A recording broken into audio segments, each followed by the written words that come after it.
สูงเหมือนฝันจริงไหมเหมือนฝันเลยสูงจริงไม่ต้องกลัวน้ำท่วมนะอึ่งไม่ต้องแล้วเราไม่ต้องกลัวไม่มีที่อยู่แล้ว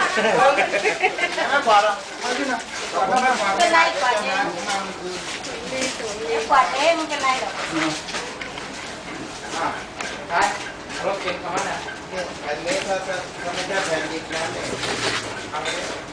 มันเล่นกันน่ารักแค่เนี่ยเนี่ยผมก็ตุ้มไม่เห็นขนหลุดเลยที่บ้านขนร่วงมีอะไรไหม